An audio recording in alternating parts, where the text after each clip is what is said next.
Salut les égarés, aujourd'hui petite vidéo pour vous aider à vous y retrouver parmi toutes les versions HeroQuest les plus connues, dont les fanmails qui ont fait parler d'eux. On évoquera uniquement les versions sorties en français. C'est parti. HeroQuest, sorti en 1989 par Milton Bradley et Games Workshop, on peut reconnaître facilement cette version. Il est noté sur la boîte 9 ans et plus. Dans le livret d'instructions et uniquement dans cette version, il y a une partie qui parle de l'arène. Imaginez un endroit où vous pouvez vous entraîner au combat, au lancer de sorts contre des monstres ou personnages, et cela sans mourir. Et enfin, la première quête de cette version s'appelle le labyrinthe. HeroQuest. MB et Games Workshop sortent cette version en 1990. L'âge indiqué sur la boîte est alors de 12 ans adulte. La partie traitant de l'arène disparaît. La première quête change, elle s'appelle l'épreuve, et elle est beaucoup plus difficile que celle de la version d'avant. Enfin, des erreurs sont corrigées mais en très petit nombre.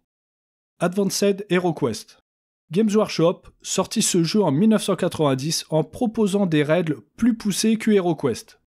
Le matériel inclus dans la boîte était différent. Le système de donjon était modulable, ce qui le rendait moins prévisible et plus intéressant que le plateau d'HeroQuest. Au fur et à mesure que les héros progressaient, on ajoutait sur la table les couloirs, les pièces, etc.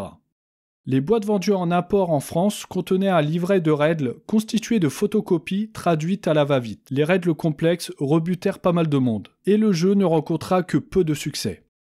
HeroQuest, nouvelle édition.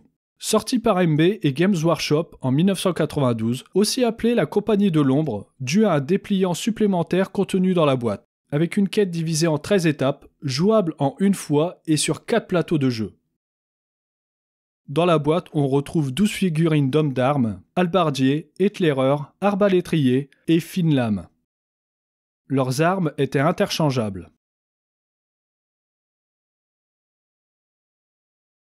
HeroQuest Remaster version 1, Fanmade. Cette version fut portée par deux passionnés. Richard, bien connu pour son site Les Souterrains Oubliés, a traduit, corrigé et rééquilibré la version US du jeu et une partie de ses extensions. Ensuite, Gravaillon a rejoint le projet pour améliorer le design et c'est en 2011 que cette version fut disponible et qui sera mise à jour les années suivantes. Malheureusement, les packs de quête du barbare et de l'elfe ne seront jamais remasterisés car Richard partit sur un autre projet.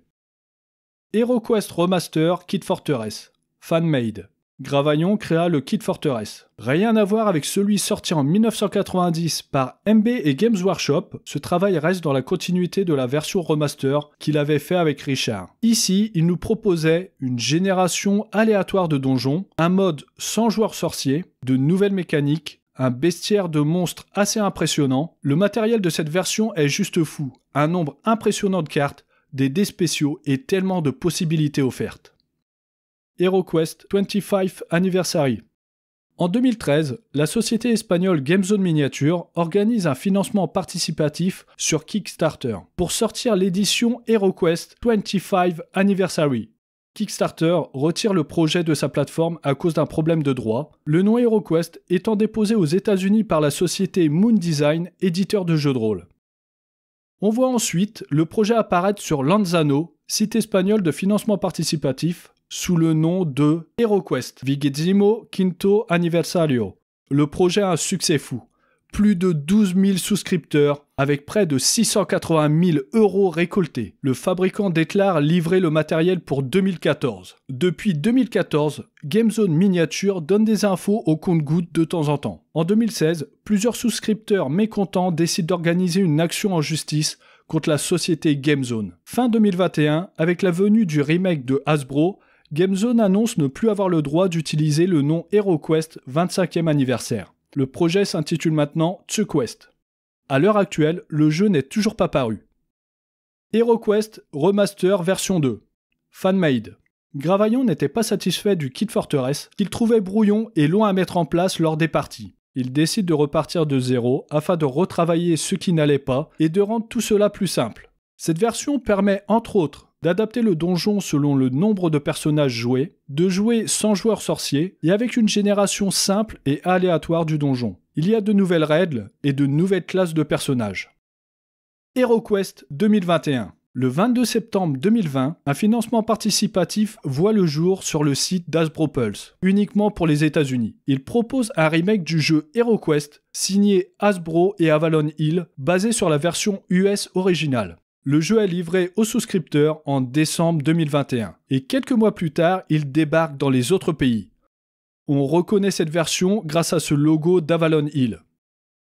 HeroQuest reprint de l'édition 2021. Beaucoup de personnes se sont plaints du thermoformage de la version 1, qui était vraiment serré et pouvait abîmer les figurines. Le fabricant décide alors de sortir en septembre 2022 un reprint avec un thermoformage plus adapté. On reconnaît cette version grâce au nouveau logo d'Avalon Hill, et la boîte est moins épaisse que la première version. Si vous voulez plus d'infos sur cette boîte, je vous invite à vous rendre sur la chaîne de Seita, qui a fait une superbe vidéo sur le sujet.